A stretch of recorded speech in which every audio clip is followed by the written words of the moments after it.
I'm Grant. I'm a bad nerd. Oh my gosh! Have you seen what is happening in the news? Oh my gosh!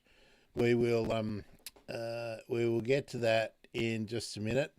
First, I need to put up my warning, don't I, for Instagram. Where is my Instagram warning? Uh, Here we go. Can they see it?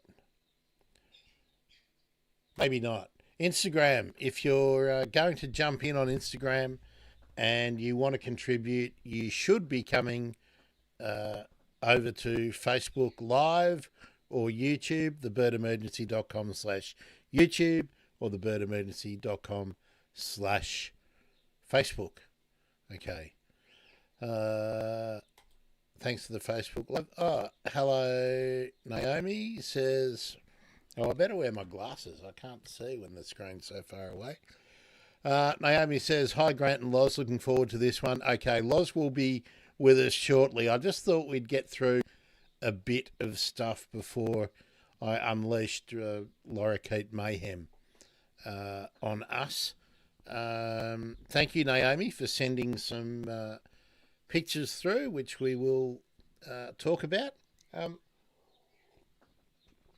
to be casual, and I'm going to break the show up into two because I want to get through and talk about, and perhaps Naomi, since you're here and enthused, you can probably give us some comments about how you got into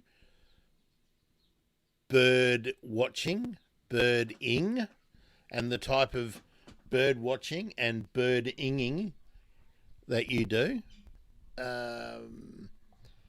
And I will share one of my stories, and we'll look at some.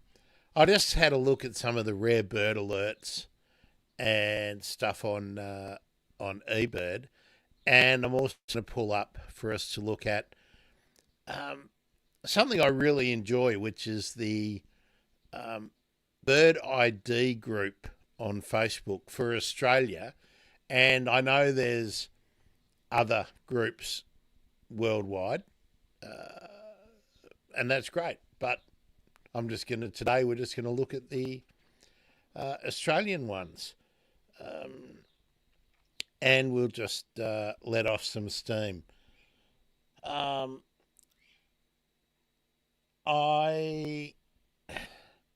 flabbergasted by what news has come out of the US in the last hour. It's just bonkers. Also, the news out of COP29 hasn't been great, but that's probably for that is for another day, maybe on Friday. I know this Friday is a school day for me, so no, maybe, isn't it? I think. Yes, this Friday is a school day. For those of you that don't know, I'm doing a course now to learn how to teach people English as a second language, and it's freaking me out. All right, I'll just see that we haven't got any other crazy news. No, but I have had after the break where I was sort of not posting for about 8 weeks. I have had some really nice messages in the last few days, so that's been good. Okay, where will we start? Naomi, let's start with you telling me. Oh, hello YouTube, hello Facebook. Nice to have you both on board. No, I'll start with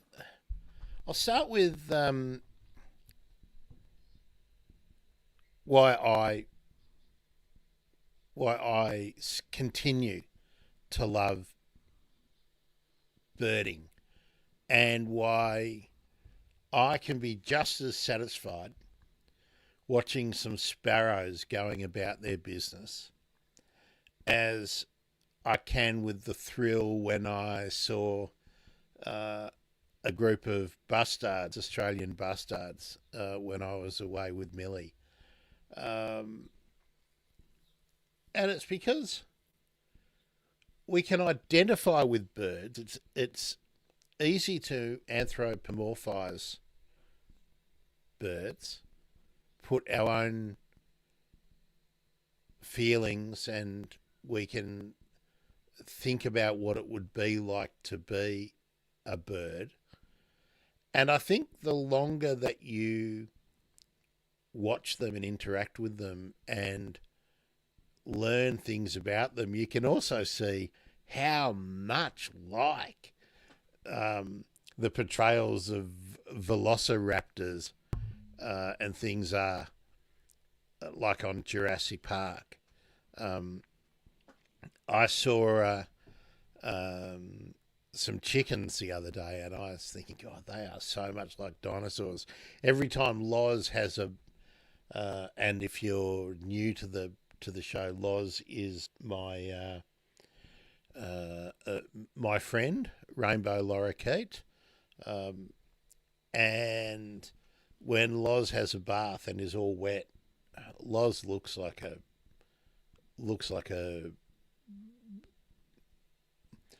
frill neck lizard without the frill. You know that when they get up on their hind legs and they run, it's just, they're weird looking animals, really, the birds, and intelligent and adaptable. And I for one love watching their behaviour. That's what keeps me out there looking at them day after day. Being a plant nerd as well, being a horticulturist as well, I really,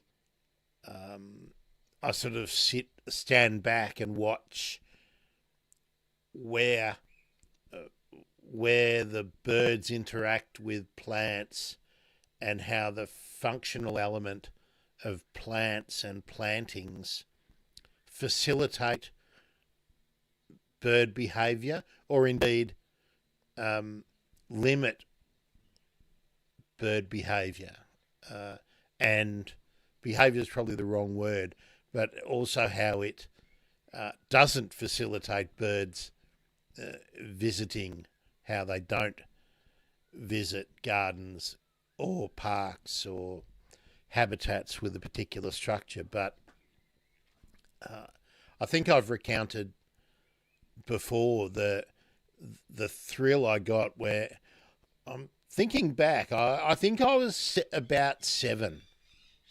I think I was about 7 when I first saw, on the same trip away where I was staying on a family property in the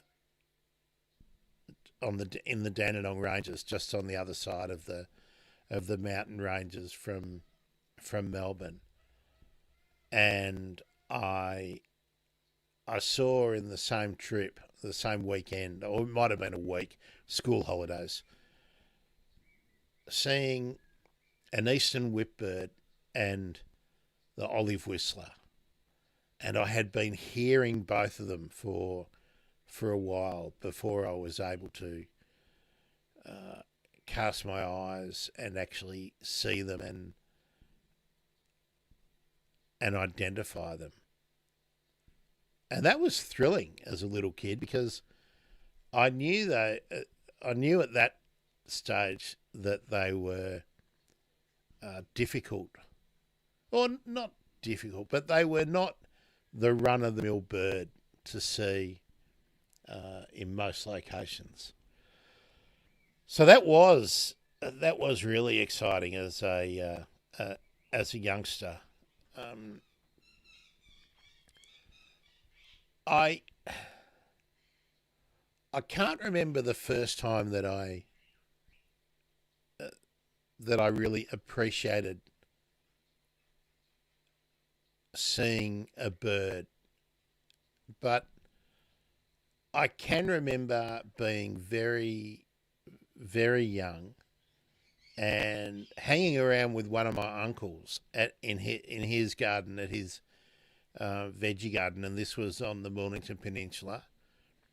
And there was an eastern yellow robin that used to follow him around while he was gardening, and I was maybe, I don't know,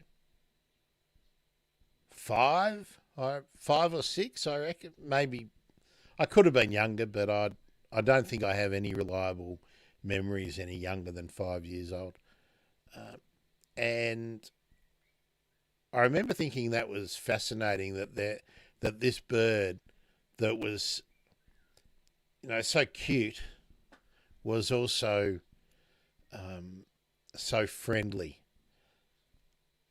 anthropomorphizing again, uh, because the bird hasn't been friendly. It's just it knows that as soil gets turned over, it's likely going to get a feed.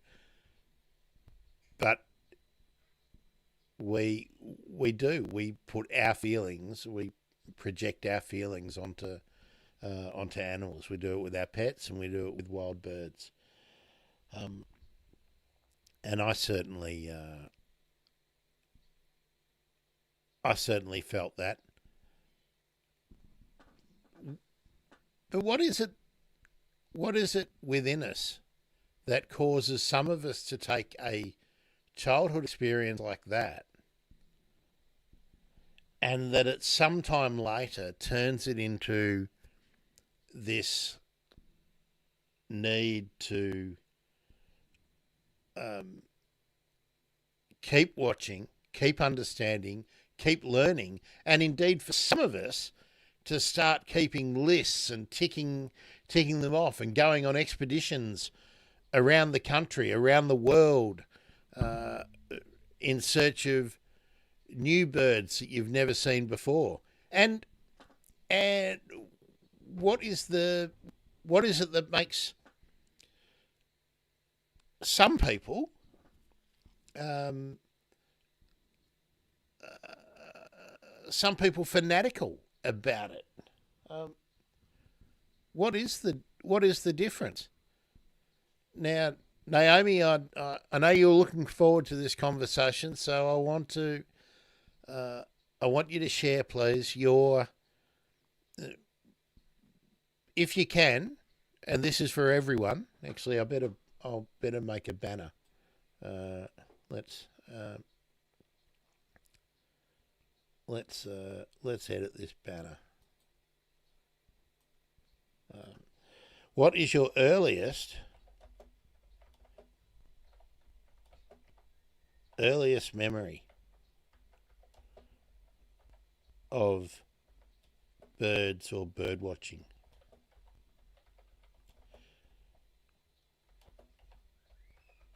Okay, that's the price of entry.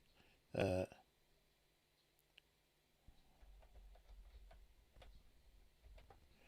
that is the price of entry. There we are. Um, so Naomi, I'm waiting. I'm waiting for you to tell me yours. I also remember, again, it's associated with the same uncle too. Um, Being out fishing with him on Western Port Bay, and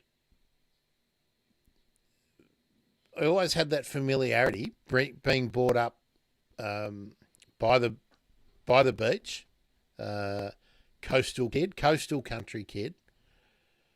Always had that familiarity of silver gulls, and it was much later that I actually had an appreciation of just um, how strikingly good looking silver gulls are when they haven't been foraging in a bin or at the tip. Um, but the first time that I was close to terns, um, feeding off the surface, diving, and gannets, plunge diving into schools of bait fish. very close to a dinghy. That got me to actually realise what seabirds were all about, and then not long after seeing skuas, southern skuas, migrating to Western Port Bay, or do they migrate, or are they just accidental visitors? Are they just because they're always wandering? And then later on, as a young kid, being able to see albatross at close quarters out on the water, fantastic, fantastic experiences that really lit the fuse for me. And I'll get pretty personal here. I had, right through my teenage years, 20s, 30s, I had bouts of depression, and some of it pretty serious. And at those times, I stopped birdwatching. I stopped interacting with birds, and I really feel that I only achieved really good mental health again when I reconnected with birds, and more broadly with nature. Now, great, Naomi has shared her earliest memory of birdwatching, seeing scarlet robins at Robertson in the Southern Highlands. I recall how the cold weather was and how vibrant the breast was. I fell in love with robins at that point. I also recall walking in the paddocks as a very young child and the quails shooting up. Yeah, actually I can share something like that too. Shooting up out of the tussocks of grass like rockets. I'm still unsure what type of quail they were, but I imagine they were brown quail, given my knowledge now. Yeah, I was going to suggest it kind of depends. If you're in greeny kind of paddocks and with some good cover, probably brown quail. If you're in like a drier paddock or grassland, it might have been stubbles, but brown quail do sort of explode. Brown quail, to me, are a lot like snipe. I remember, what are we calling it now? It's Latham snipe, isn't it? When I was a kid, it was known as Japanese snipe.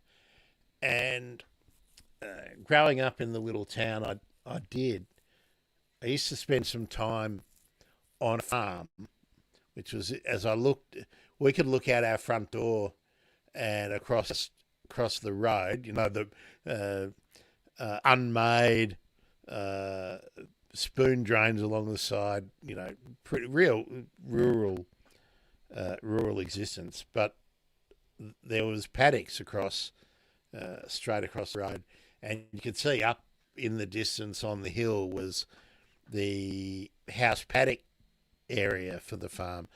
And I often used to ride my bike up there or walk up there and hang out with the farmer. He had a dam up there and animals, peacocks, guinea fowl. So as a kid, I was really into birds. It was pretty exotic. And often when I was walking around with him, I'd follow him round while he was doing basic farm tasks, and often in the low points in the paddocks, would flush snipe, and that was pretty exciting. And it was such a common occurrence back then. I don't know how common it is these days.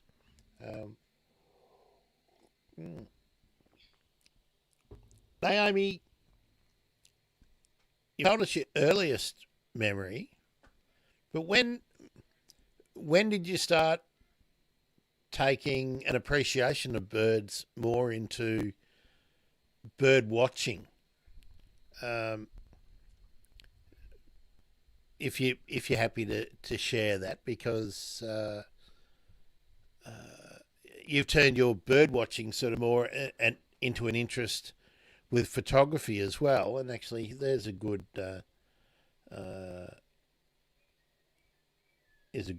a good opportunity to share those photos you sent me earlier on. Do you want to make any comments about the photos? We're going to look at the first one you sent me. So you can tell us, put in the comments where you took these. Do you have a relationship with this tawny frogmouth chick? I was thinking, Naomi, when I made the overhead too, maybe on a show. I try and keep the live shows pretty casual, but I probably should be putting the scientific name there so we can identify the exact type of bird.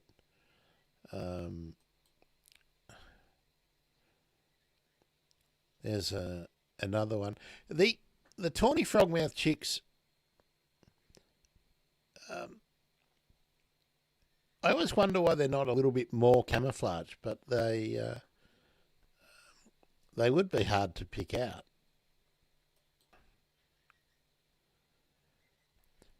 And that's is that one of the adults, Naomi, or is that a chick molting into adult plumage? When I had a look at it, I thought that it was perhaps more more molting into adult plumage. Let's have a look at those ones again. We got the chick. Is that the same chick? That one and that one? Did you only have one? Let's see what Naomi says. Naomi says, the chick was one of a pair that I watched from hatching. They would bobble their heads at us while we worked. These photos are all of the chicks. Naomi, is this at home, or was this in the mallee?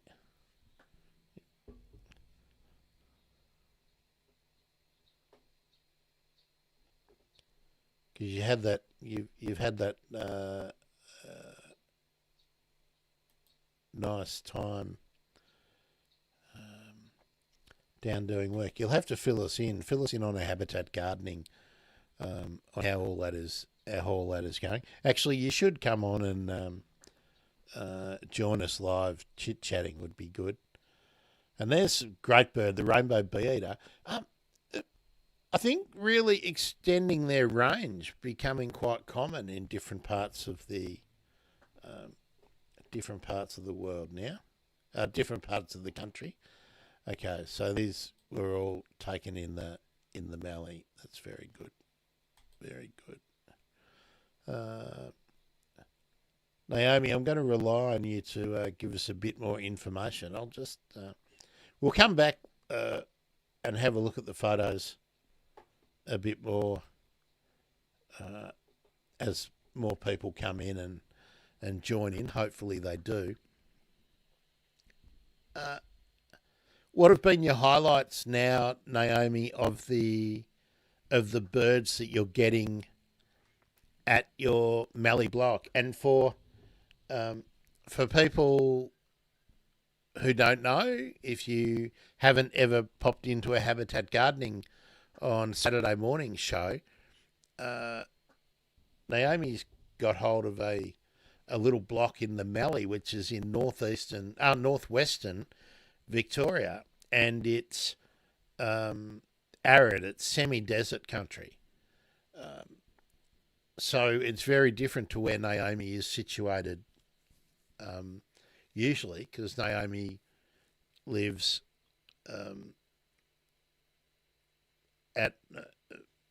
to the west of Sydney in sort of a more forested and mountainous location. So very quite different to what you would find in the mallee. Predominant vegetation in the mallee for trees, it's acacias and mallee eucalypts. So wattles and mallee gums. And it's very different type of bird that live there.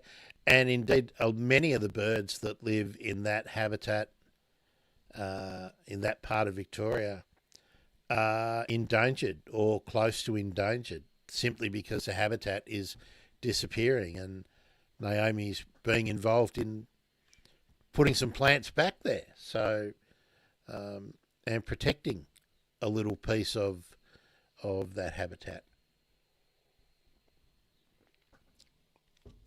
And if you want to check out what the mallee is like, you can go to the YouTube and find the episode where I talked to Fiona from Mallee Conservation and went through a whole lot of photos and talked to Fiona about her project of revitalising and protecting an agricultural block and making it a wildlife, don't want to say a sanctuary, but a sort of a wildlife refuge. It's certainly somewhere that it's great for wildlife to come back to.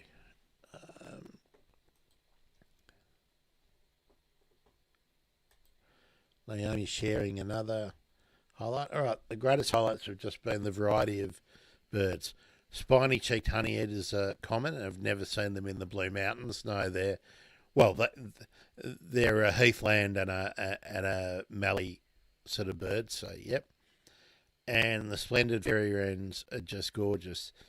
Yeah, they're so different, aren't they, than the superb fairy wrens. I'm wanting to look for the mallee emu wrens. I'll be over the moon to see them. Naomi, I've reached out to. I'm starting to reach out to all the former guests on the over the years on the show, and I want to get Simon Vernon back on to update how the mallee emu wren project is going. And you never know, you might be able to hook up with him, and if your times all coincide, if they're doing some surveying out there. So yeah, because it's not terribly far from you, their site, or not terribly far from your location down there. Hello YouTube, thanks for popping in.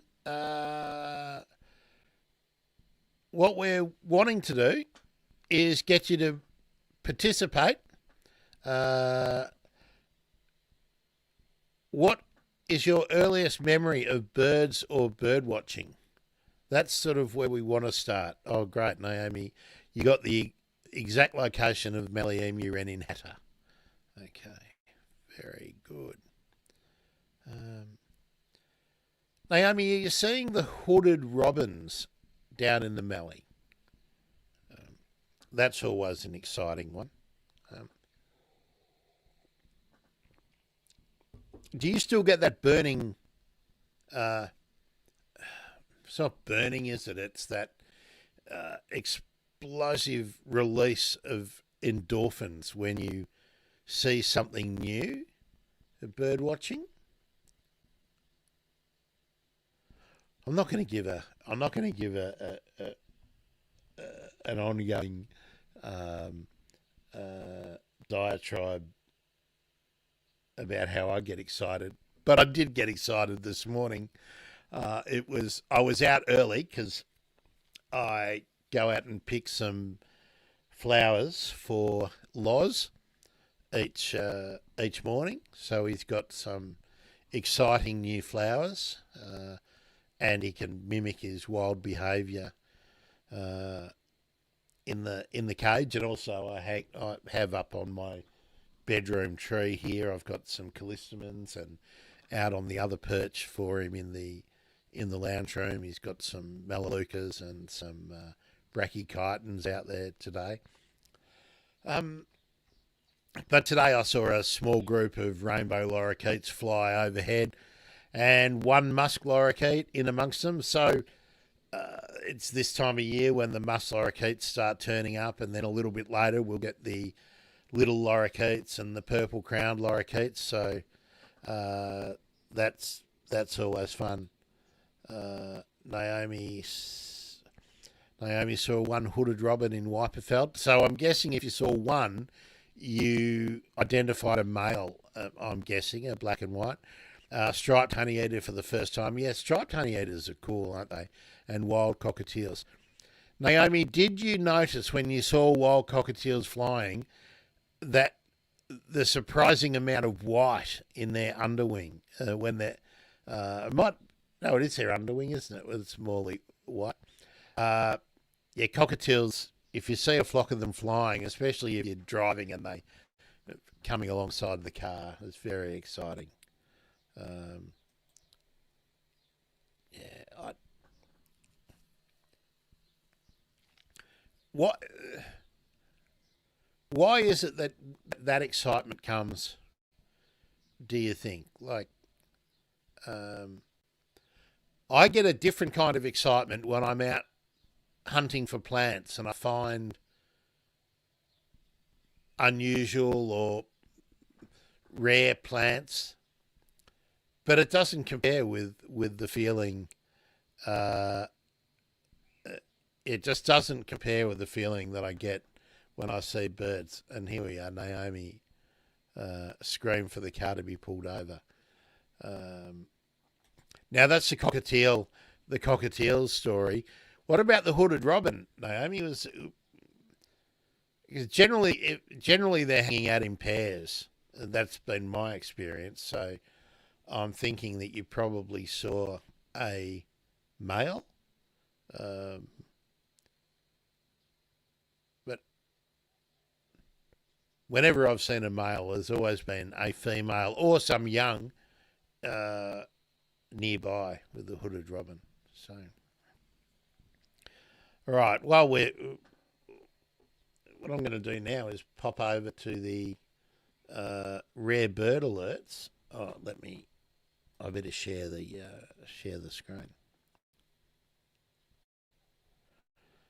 Rare bird alerts from eBird. Uh,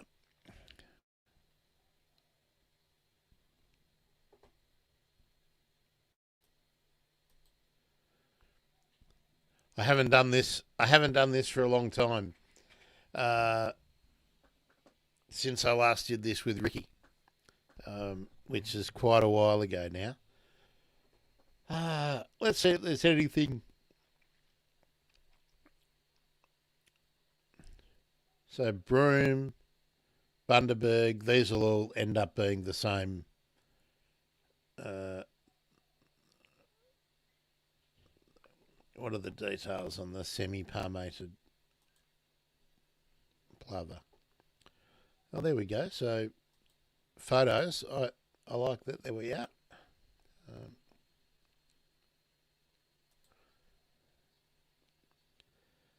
Um, Jan Leal or Lyle? I think it's Leal. Um, taking these. Oh wow! Look, that's in the centre of that shot is the semi-palmated plover. Wow, 10th of November. So only a few days ago. That's a good get. I wonder if it was with a scope. Um, let's see if there's any.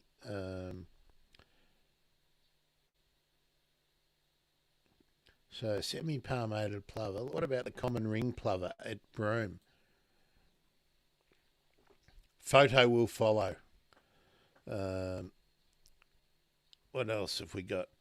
Swinhoe's storm petrel off the Kimberley. Uh, Rowan Clark. Well, I'm not going to doubt Rowan. So that's a good time of year to be uh, out there.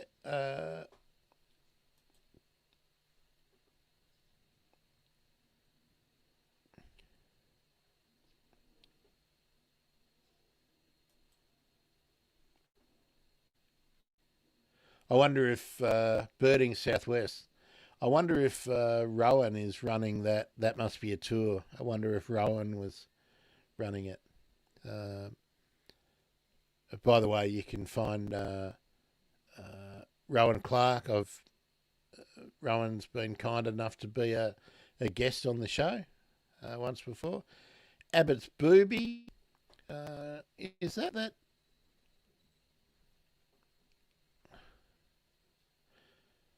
Yeah, they're all on the same. Unconfirmed. Cape Gannett in. Uh,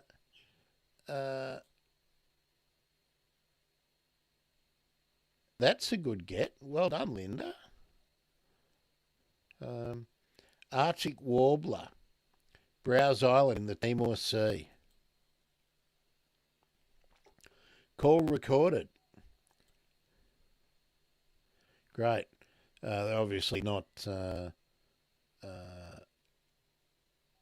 making that call available. All right. That's for Australia. I'm going to have a look at Victoria. Uh, Magpie Goose, they're becoming quite common, I think. Pacific Coel, Pakenham, Shepparton, Maroondah, so that's in eastern Melbourne. Castlemaine Botanic Gardens, Churnside Park in Wyndham, so that's not far from me. Moonee Valley, that's not far from me. Moorabool, Greater Shepparton, Strathbogie, Ballarat, Channel Bill Cuckoo and Kew. That is a beauty. Did they get a photo? I wonder. And also Traralgon. Now, I was told I used to live not too far from Traralgon, within a couple of 100k, but certainly in the same. Well, certainly down there in Gippsland, I saw a Channel Bill Cuckoo, and nobody would believe me, and I didn't have photo or anything. So let's have a look. Channel Bill Cuckoo in Kew. Seeing if anyone's got a photo. Being chased by a magpie. Two large cuckoos.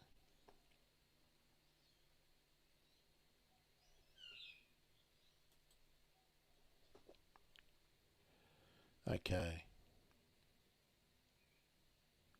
That's a good reserve there at Traralgon Railway Reserve. I used to pull up and go bird watching there. Exciting. Shining Bronze Cuckoo. Ganawara. Down sort of Gunbower National Park. So that's up on the Murray, near, not too far from Echuca. That's a nice one. What else? Buff banded rail. I'm not sure I would call Lewin's rail and buff banded rail rarities. Oh, Indra Bone saw that. He must have got a photo. Well, I didn't get a photo. He gets a photo of everything else if you follow him on Instagram. Black-tailed native hen.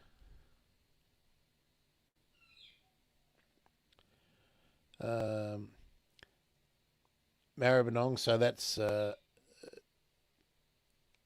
not terribly far from me. Did anyone get a photo?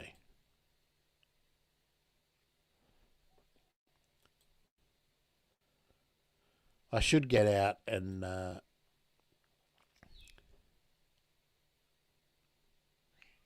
there we go. So yeah, so some photos, good, excellent. No doubt about that. ID, excellent stuff.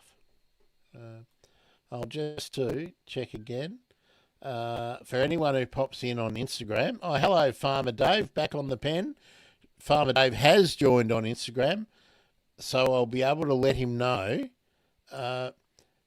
Dave, if you want to join in and comment and share any of your thoughts on the joys of birdwatching, consider popping over to Facebook Live or YouTube.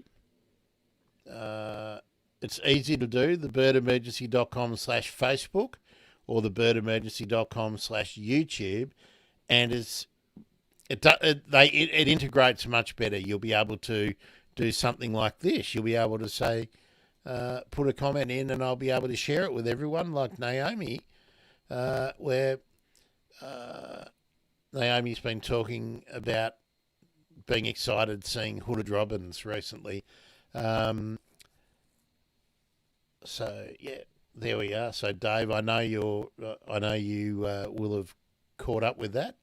Dave, too, let us know how's the volume and everything on the Instagram. Is it all working properly there? And Naomi also letting us know, saw magpie geese in Leighton. Yeah, it's great that you saw them and got excited, and it's not really. I wouldn't be putting magpie geese in the rare bird categories these days. Okay, well that. Oh, I didn't show the Victorian ones, did I? I didn't show the. I didn't show. Here's the black-tailed native hen. So there we are. Come on. There we are. So there's no doubt that was they got that ID right. Let's have a look. Let's have a look at the Queensland reb. Oh no, I'll just flick through. Just make sure there was nothing more. They always put crakes in the rare bird alerts. Valiant's crake, spotless crakes. Nice to see some Wimbrels. And that's on Port Phillip Bay, Ricketts Point at Beaumaris. Sharp-tailed sandpipers. Little stints. I'll give that as rare. All in the same spot. That's good. Exciting. Pectoral sandpiper. I'll give that. Painted button quail at Greens Bush in Main Ridge. That's good. Caspian terns. See, I wouldn't be calling them rare. They turn up anywhere. Tullaroot Reservoir. Kind of expect that they might be there. And Naomi's making a good point. Isn't rarity based on the locations as well as the actual rare bird? Yeah, well, that's really the point I'm making, is that these days I don't think they're so rare. I mean, great crested grebes, wherever they pop up, it's unusual, but I'd probably go with that. Cape gannet, I would give that because it's not the Australasian gannet. Blackback bittern, I would also give that a rarity. Plumed egret.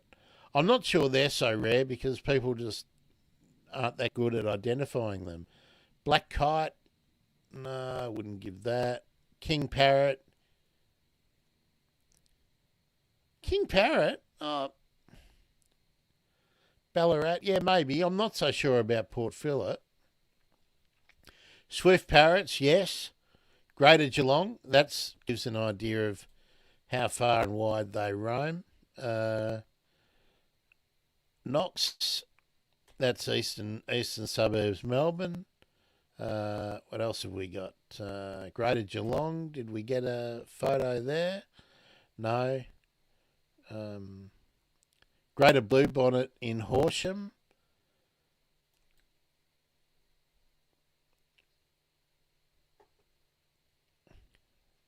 Pretty good. Purple crowned lorikeet, Greater Dandenong. That's a good sighting. So they're obviously around. I haven't seen them or heard them over here yet, but I'm sure that we will. Oh, there we are, Maribyrnong. So they're around.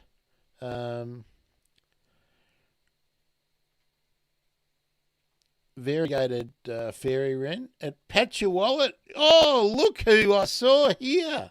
This is very exciting. Look at that. Naomi. Very good. Oh, unconfirmed. That's a bit of a bummer. You'll have to get a photo next time. Bell miner in Lock. I mean, I used to hear bell miners down that way. Singing honey eaters.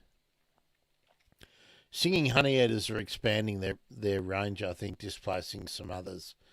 Blue-faced honey eater, weeble. Oh, down at Monash, okay. Did anyone get a photo? Yes, there's a photo here. Very good, and a recording. Nice shot. Nice shot. Okay. Over to Instagram, see if anyone else is still there. Sean Dooley. Hello, Sean Dooley. Nice to see you. Farmer Dave on Instagram has said, Rufus Fantail arrived out backyard yesterday 4 years in a row within 3 days of the same day each year. Now, that's exciting. Sean, nice to see you. Oh, someone else has given us a bit of a Facebook love. Oh, Naomi, your mum's here too. Hello, Jennifer. That's exciting. Now, Sean or Dave, I have to reiterate, the experience on Instagram is subpar compared to Facebook or YouTube. So pop on into either. I would really love either of you or both of you to tell us your earliest memory of bird watching. And we've been trying to tease out that what is it that makes seeing something new in bird watching super exciting? What gives you that rush of adrenaline or endorphins? And hello, Bird Nerd 87 just popped into Instagram as well. It's good. We're getting a nice nice traffic through on Instagram. Again, I do want to reiterate that on Instagram, the stream only lasts about an hour, and I can't share your comments in with the YouTubers and the Facebooks the same way I can do if you pop in on YouTube or Facebook. thebirdemergency.com/YouTube or thebirdemergency.com/Facebook will take you straight to the appropriate places to find the live stream on those things. Naomi's mum, Jennifer, would you like to tell us your earliest memory of bird watching? And I've got to catch up. We've got some comments from Naomi. This is about the variegated wren. Okay. Variegated fairy wren. Naomi says, I've sent a photo to the moderator. It's a horrible pic. My partner got better pics. Hopefully you'll let me share. Yes, that would be good. Naomi says she saw the blue bonnets at Warwick Nabil. Now, the interesting thing about the blue bonnets, Naomi, is that at Horsham it was the greater blue bonnet, where I would have been expecting to see the Neretha blue bonnet. So maybe that's why it was rare. Maybe Sean, if Sean's still around, maybe Sean could comment about that. So that would be interesting. Where will we go next? I think we're still on the Victorians. White-throated Gerigony, southern whiteface. Just looking for something that's olive whistler in Knox. That's pretty good. Oh, here we go. Gilbert's whistler. In the Goldfields. They both, yeah, they're the same. They're the same. Australian fig bird in the Botanic Gardens. Now that's. I used to see them there when I was studying at Burnley, and I was in the Botanic Gardens frequently. So that's good. They're visiting. I want to see this black-backed, white-backed Australian magpie hybrid. There was one. I didn't take a photo or anything here, but I did see one in St Albans that I think was certainly a hybrid. There we go. Quite similar, what I saw. I did see a black-backed here, all completely on its own here over in St Albans. So there's a few people seeing that. Grey Currawong. We're in the Grampians. Okay. No photos, so we won't get there. Leaden Flycatcher, Hobson's Bay, White Horse. Yeah, I'm not sure there's probably not that many records, but I'm glad people are getting photos and that it's easier to get photos nowadays. They're nice shots too. Mark Stevenson, good job. Saturn Flycatcher. Blackburn Lake. I used to like. Oh, they're the same location. I used to like going to Blackburn Lake. Let's have a look at this one. Very nice. Got the angle on the head there. Excellent. Australian Raven in Maroondah.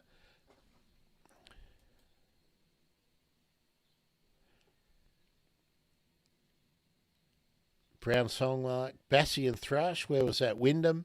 Down this way. That's nice. Photo, yes. All right, let's have a look.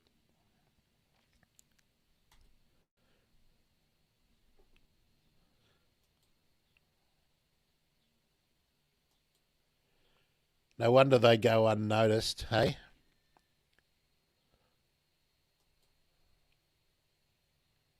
Very good. Matt McRae, who calls himself Cracks. Good on you, Cracks. Very good. So down at Wyndham, I'm impressed with that. Mistletoe bird, no photos. European greenfinch, well, mate, Eurasian tree sparrow. Now, this is really interesting at Gisborne at Macedon. I have to say, I know I've mentioned before, at my place, the tree sparrow is almost more common than the house sparrow. We've got a great little colony here, and they're really engaging little birds. I've also got the greenfinch around here as well. I'm not sure Michael will be too happy to have them at Yarriambiack on his Explore the Mallee property. Greenfinch now in Horsham and up in the Mallee. So I'm not too sure that's great.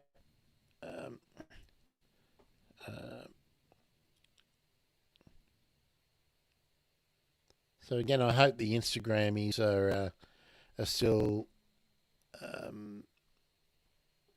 able to hear me and see me. Okay, let's have a look at Queensland.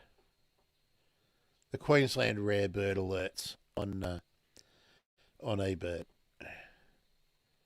Green pygmy goose, mallard by black duck hybrid, chestnut teal, blue-breasted quail, scenic rim. So that's in the southeast. Dark blue and red plumage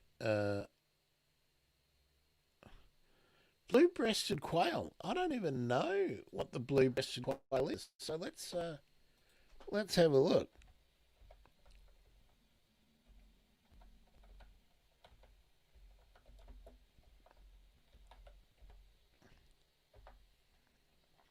Ah, ah, ah, ah.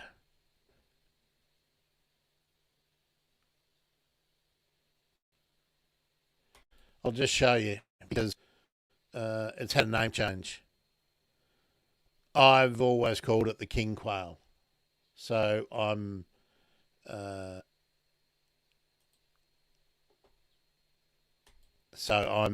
I'm behind. That's why I was surprised. Well, there we are. I didn't know about that name change. Um, Superb fruit dove, um, semi-palmated plover. We were just looking at that one, weren't we? Little curlew. Okay. We've been down that one before, I think, haven't we? Is that all of them? Uh, oh, white-tailed tropic bird, Australian pratincoal. Oh, there's a nice one. The leather-winged kite, Julia Creek. Good spot. White-tailed tropic bird. Did anyone get any photos? Northern Rosella at Mareeba. That's a nice one. Spotted bowerbird, Toowoomba. That's pretty far south for the spotted bowerbird, so that was a good one. Toowoomba. Variegated fairy wrens. They're all unconfirmed as well. See, I got pretty excited when I saw a lovely fairy wren. Yellow-throated scrub wren at Ungalar. Yellow rump thornbill. Mangrove durigony. Gee, duriganies can be difficult when you're in up at the national park at Daintree. Satin flycatchers, Australian ravens, ashy-bellied white-eye, Green Island, okay. Bassian thrush at Lamington, very nice. Russet tail thrush. Now, has anyone got a photo on the russet tails? Let's have a look. I can hear Loz is getting impatient. I'll bring Loz in shortly. After we get through this stuff, let's have a look. And Eurasian blackbird. Oh, does that mean I have to stop calling it the common blackbird now and I have to call it Eurasian? I'm going to make sure there's not two different blackbirds. Oh, no, that's... okay.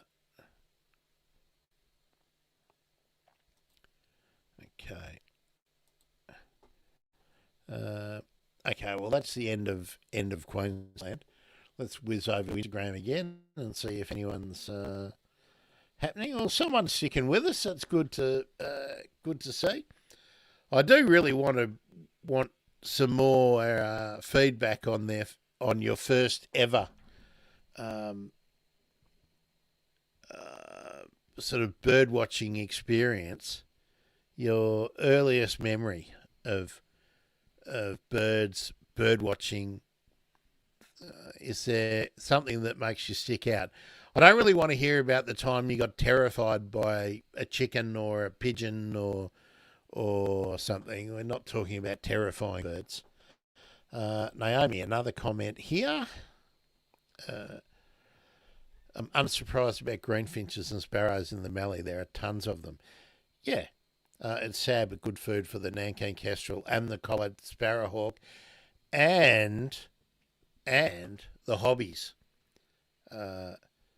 The hobbies do really well around here with the white-plumed honeyeaters and the sparrows. And Naomi also says duriganies are hard. They are. Grassbirds are harder. I agree. But I agree because where I am and where I go and commonly are, I don't see grass birds enough. So, yeah. Now, let's see. Where is everyone? More YouTube. That's great. Hello, more YouTubers. I would like to Birdnet 87. Are you still there? While I'm streaming, I can't really check out everyone's profile, so I'm wondering if Birdnet 87 is someone that I've had conversations with before or not. I don't know. What I want to do now is do a little intermission and see if any of you have some suggestions about what to do next. I'm going to get Loz and bring Loz in, so we could be having Lorikeet Mayhem. He might be in a good mood. He might not be mayhem, but I'm going to bring Loz in a moment.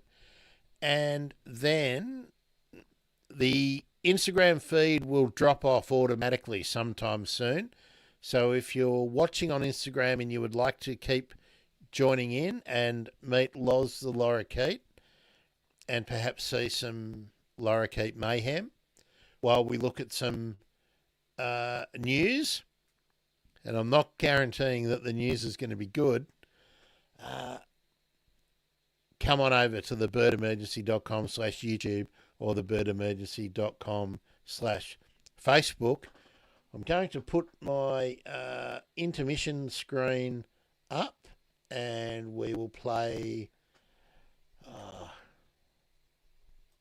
There we are. It's up. Play you some music. What will we play? I will play Feeding the Ducks again. Put that on loop. Pull it down a bit. Oh, I don't want the stream will be starting soon. One, do I want the intermission? Where's my intermission?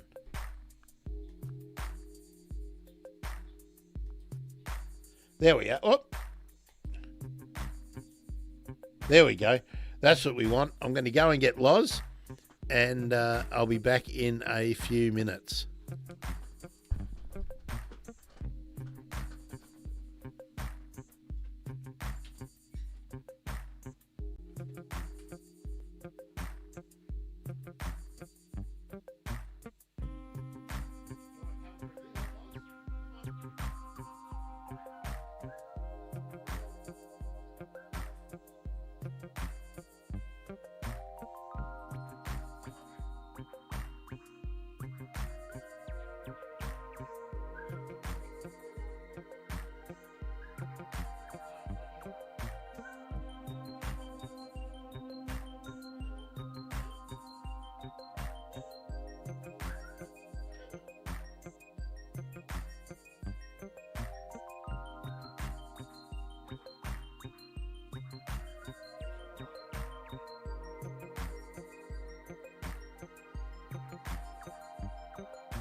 All right, that didn't take too long. I've got Loz here. I quite like having the music on. I'm going to put that down low. Let me know. Is that too loud? Can you still enjoy? Now, I'm not sure if Instagram is still going. I think it is. It says it's still going.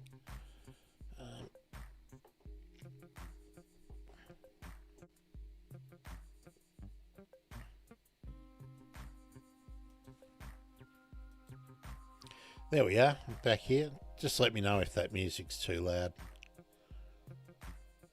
I quite like it. So Loz is here with me, as you can see.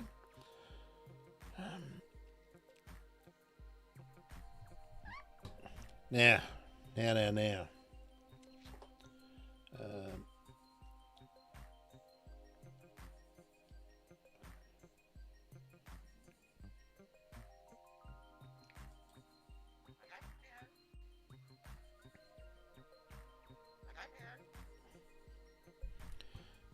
oh, look at that shots. Okay, I'm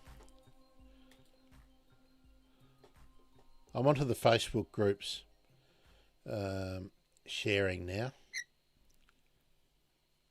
So let's get to. Oh, good on you, Loz. Don't eat the microphone. Don't eat the microphone.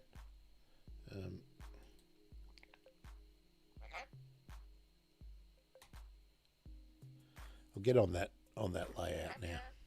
Yeah, thanks, Loz. Look at that nice shot from Owen Scott Jamison. Beautiful Birds and Birding Victoria group. That's a great shot.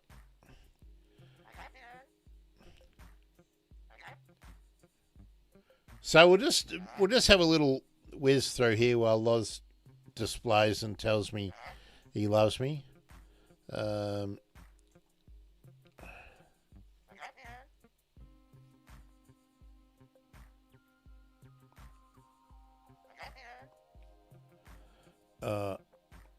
I'm gonna.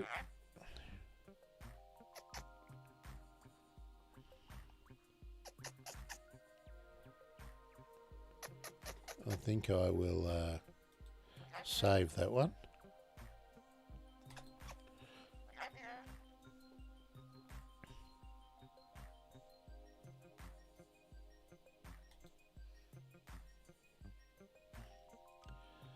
Okay, very good.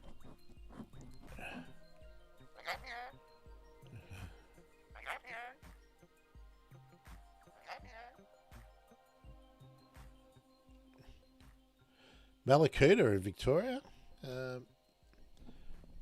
Can be a bit dangerous going through the Facebook feed. This is like groups. So good on you, Loz. Yeah, very good. Very good. What do we got here? Oh, Oriole.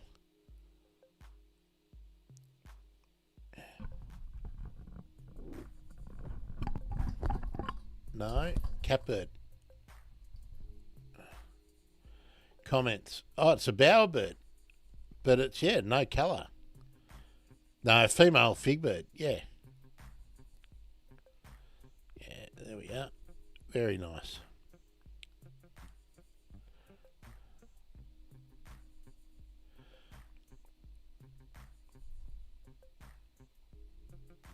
I love whizzing through these groups.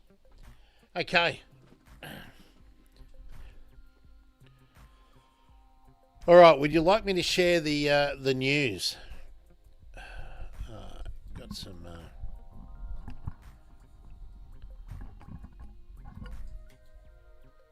That's good, Naomi. You saw some white-headed pigeons. Very good. So, will I tell you the news? I will tell you the news.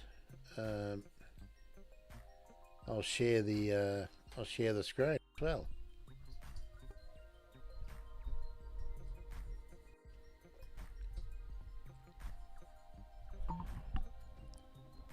Trump picks Fox News host and Army veteran Pete Hegseth to serve as Secretary of Defense. I mean, that's insane, isn't it? So that's... you're right there, Loz. You're getting a bit amorous.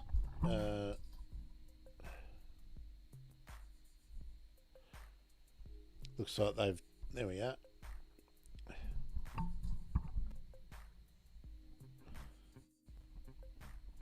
This is just insane. Bloody Fox News host.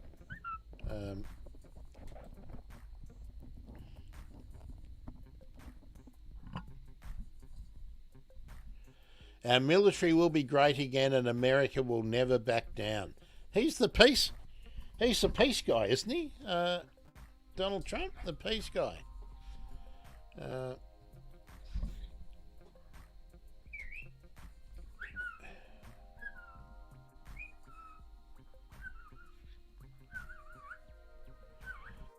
So, there we are. There we are.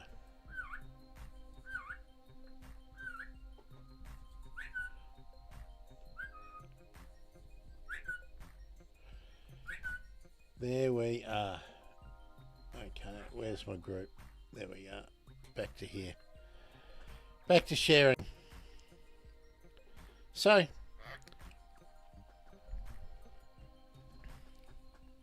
there we are. Oh, Loz is... you're enjoying sitting up there today, aren't you? Yeah. You've really got your mojo lately, haven't you? Yeah. Why aren't you going over to your tree? I've put a whole tree in here for you. Look, and there's even some flowers over there. Yeah. Amazing.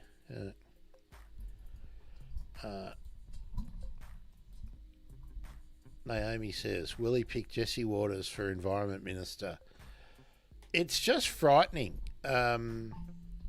It's frightening. What was the other news? Oh, yes, the Department of Government Efficiency is going to be run. This was announced today too, not long after the Pete Hegseth announcement for Secretary of Defence.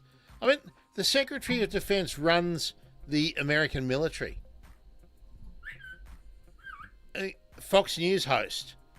And the Department of Government Efficiency is being run by Elon Musk and Vivek Ramaswamy, who are both Bitcoin, crypto. I mean, it's just a joke. Which really makes me consider whether or not I even stay on Twitter at all. I was having a discussion with Deb, actually, Miss Deb, who used to do all the photo sharing on Twitter. And she's sort of suffered the same time as me, a bit of a social media overload, and decided to pull back a bit. And she was talking about going to Blue Sky, and she's got a problem with Zuckerberg, the same as I do. But where can you go? Blue Sky is run by the bloke who used to run Twitter, and he wasn't much better than Musk and Zuckerberg. TikTok is China. I mean, Facebook shares everything, tracks you everywhere you go online. They're all as bad as each other. So Threads, you still can't post any videos. Apparently on Blue Sky you can now. But I don't think I can do Blue Sky on... I couldn't do it on the... Oh, thanks, Loz. Another poop on me. Thanks very much. Blue Sky app.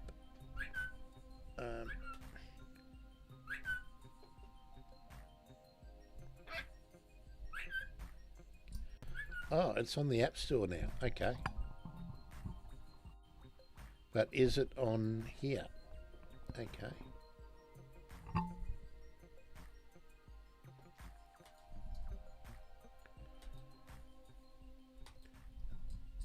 I couldn't get it on the computer last time I looked, but now apparently I can. So, where are you going? I want you to go up on your tree.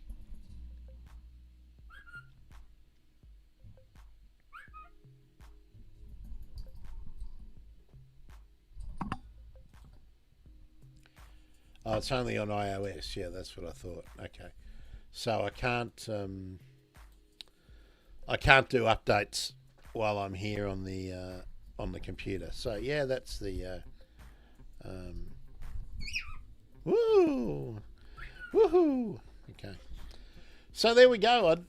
I'm just going to hang out here with Loz for a bit.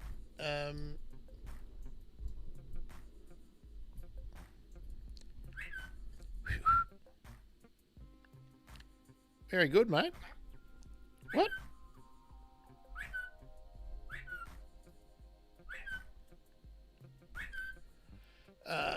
Naomi, the Department of Education is going to be abolished. No, you're not going down there. Oh, hang on. That reminds me.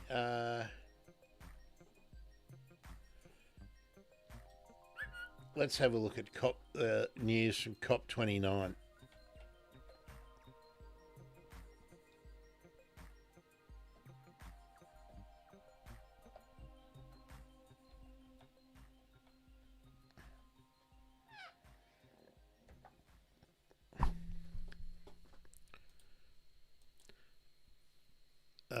Department of Education has gone already. No, he can't abolish it until he is actually installed. So it won't be until January. But that's what he said he's going to do, and they'll divert all the funding from public schools to charter schools, to private schools. That was the agenda of Betsy DeVos, who was his education secretary in the last one, but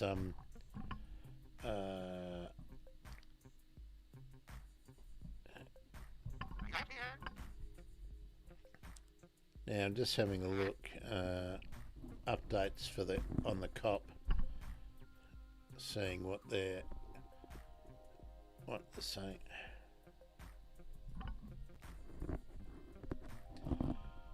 So they've been talking about trying to get transparency in reporting.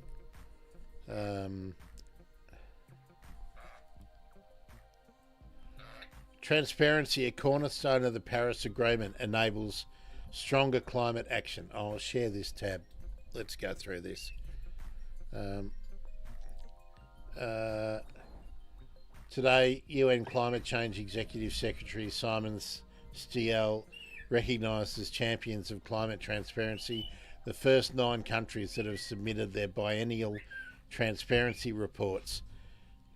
Andorra, Guyana, Panama, Japan, Spain, Turkey, Kazakhstan, the Netherlands and Singapore have already done it, due by the end of the year, setting an example for others to follow.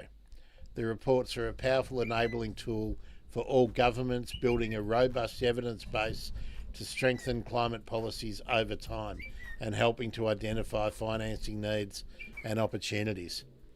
So this is from the United Nations Climate Change page.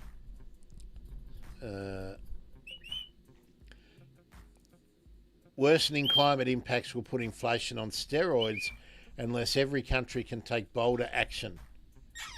Now that the climate so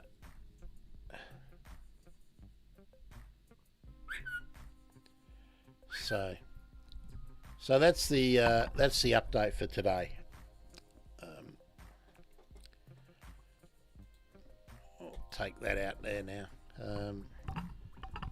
Yeah, Project 2025. Yeah, Project 2025 was always going to happen. I'm amazed anyone actually thought it wasn't going to. Yeah, good on you. Good on you, Loz. Good on you, Loz. There we are. Okay, well, I think that's about all I've got for today. Loz is out, so I'll keep him